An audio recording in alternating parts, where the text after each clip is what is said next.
to an all-new layered Omni. Allow me to lay it on you.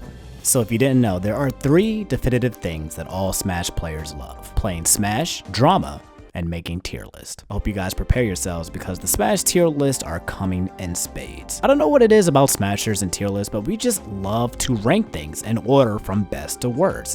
It's in our blood. And with Smash Ultimate on the way, we now have at least 75 unique characters to rank into hundreds and thousands of different combinations. Hell, this game hasn't even come out, and you've probably seen at least 5 different tier lists without even purposely searching for one. Today, we're talking about Smash Ultimate tier list, what you should expect to see over the next few months, what you should take from it, and anything else relating to Smash Ultimate tier list that pop up in my head while we're discussing. As always, sit back, relax, and let me fill you in on some of the things you may or may not know. TLDR, a tier list is a list that ranks things from best to worst while also categorizing said things into sections also known as tiers. Top tiers tend to be the best. Bottom tiers tend to be the worst. When it comes to Smash Ultimate, that means you will see players ranking all 75 characters from best to worst. Blah, blah, blah, blah. You already know this, but just stating it for the 1% of you who might not have known. However, since anyone can make a tier list with 75 character choices, there is a good chance that no tier list will look exactly the same or have the same order. This is essentially because most tier lists are extremely biased and usually based on a combination of a player's direct experience with the cast and or results. The least biased version of a tier list would fall under using just results as a factor, but the problem with this is that it simply just becomes a rankings. It doesn't necessarily mean a certain character is amazing or bad, just that they're either popular and or used by really good players. In the end, this means that tier lists, especially at the beginning of a metagame like Smash Ultimate, won't be incredibly reliable. The game hasn't existed long enough for players to use the available characters and tap into their metagame, their tech, the matchup experience, etc.,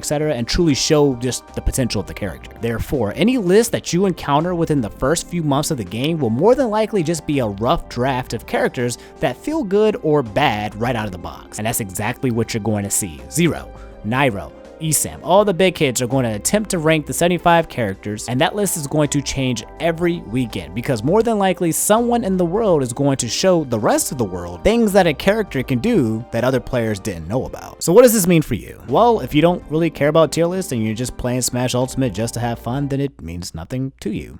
Congratulations, you get to just sit on the sideline and watch people argue about whether or not Mario is still top 10 in the game. Now, if you don't think tier lists exist or that tier lists don't matter, you're halfway correct. While the credibility of a tier list early in Smash Ultimate's metagame is definitely a bit less reliable, it isn't entirely unreliable. While yes, taking one player's tier list and using just their opinion is completely out of the question, taking a sample of say 10, 15, or even 20 different tier lists from top players from multiple regions and averaging them out can and most likely will give a very strong reflection of how the current metagame looks. I specifically mention region, by the way, because where you're located heavily influences the environment and the viability of characters. For example, you will 9 times out of 10 almost always see that the Japanese tier list tends to be much more different from the American tier list. This is usually because Japanese players, in my opinion, tend to find underdeveloped characters and tap into their metagame much more earlier than Americans do. They're also not very swayed by other players like picking a top tier. Like, they tend to be the ones that kind of ignore tier lists altogether and just self-develop a character for the sake of just developing. To be frank, and I've played a lot of different fighting games, but I think Japanese players are the building blocks to developing early metagames with characters. I'm not sure why, but they just seem to manage to do it the best. Anyway, back on the subject. No single tier list from a specific person should carry that much weight. However, taking them all into account makes the average of that list much more credible. Still prone to error, of course, but much more accurate. And if you do care about tier lists and you want to perhaps, I don't know, pick a character that is the strongest in the game, then my honest to God suggestion is to just pick whatever character Zero or Nairo or MKLeo or any of the best players in the game use and just use them. I know it's a copycat style, however, these guys have a good nose and are really good at sniffing out top tier characters early in the metagame. They're looking for the cheap stuff, the safe stuff, the characters with the best 0 to deaths, the best zoning, best frame data, etc. They're looking for all of that and they will find it. The pros to using these characters is that you'll have plenty of videos to watch to emulate top level play. The con, however, is that everyone will be more familiar with that character while you may stay more ignorant to underused characters. That's the gambit when it comes to maining a mid or low tier character. It may or may not pay off. Anyway, I'll wrap this up. Smash Ultimate tier list will essentially be shoved into your faces non-stop for the rest of Smash Ultimate's history. Hell, I might shove them in your face. The better a player becomes, the more weight it tends to hold, even if it's completely nonsensical. It's just kind of how it works. Use it as a tool to understand how the metagame currently looks. When more players tap into more characters, be prepared to see it shift. For example, when a bottom tier King K. Rool wins a big tournament eventually, be prepared to see everyone make this guy jump to the top of the list. And last but not least,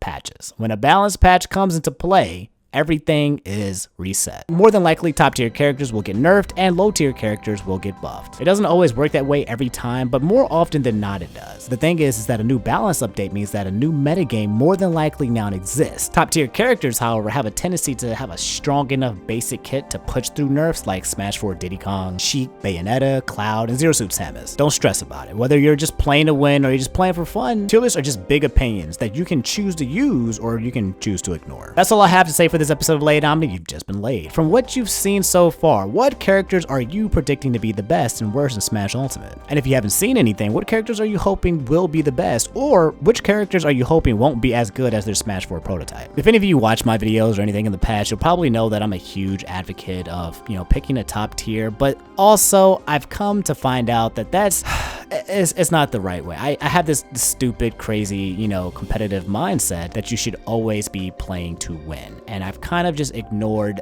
a large group, a large demographic of you guys who kind of just play the game to kind of enjoy it, to be just, go over to your friend's house and beat their asses with like, I don't know, a random character just for fun, or go to tournaments just to hang out with people that you like, not really caring about getting first place or anything like that, not really caring about becoming competitive. You just want to have a good time and, win some, lose some. I think for me, I've started to understand that kind of play because I've stopped wanting to be so competitive. Like, I kind of want to be good enough where I won't lose to bad people and I can still give good people a run for their money, but I don't feel like I would ever want to play this game to the point where I have to memorize 75 different matchups and I don't know, adjust every time there is a balanced patch update. It's just, this game in particular, Smash Ultimate, is just going to be the perfect game to play casually because there's just so much non-competitive content that's on there. It's going to be crazy. World of Light, like all of the offline gadgets, I think it's going to be a fun game to play when you don't go to tournaments. Anyway, I'm done ranting. Do me a favor, leave a like if you enjoyed the video. It helps me out a lot. Subscribe if you haven't already. Your boy is trying to hit 100,000 subscribers by the end of the year. I really don't have a plan for doing it, but I'm gonna do my best. And last but not least, but if you guys have Twitter, follow me, okay? I stay running out of ideas for video topics, okay? So if you guys have a topic about any video, about anything that you want to talk about, and it's just somewhat relatable to like video games or anime or drama, and it's just worth speaking about, then just come let me know. I often ask what topic you guys want to see in a video next on Twitter and use topics from there. So just hit me up so I can make a video about a topic you think would be great, okay? Alright, I'll see you guys on the next video. Make sure you're flossing, okay? I know some of you are skipping on your flossing. Some of you brushing your teeth, but you're not flossing, okay? Don't skip out on that. You got gunk in between your teeth right now. Just don't do that, okay? Love y'all. Have an awesome day.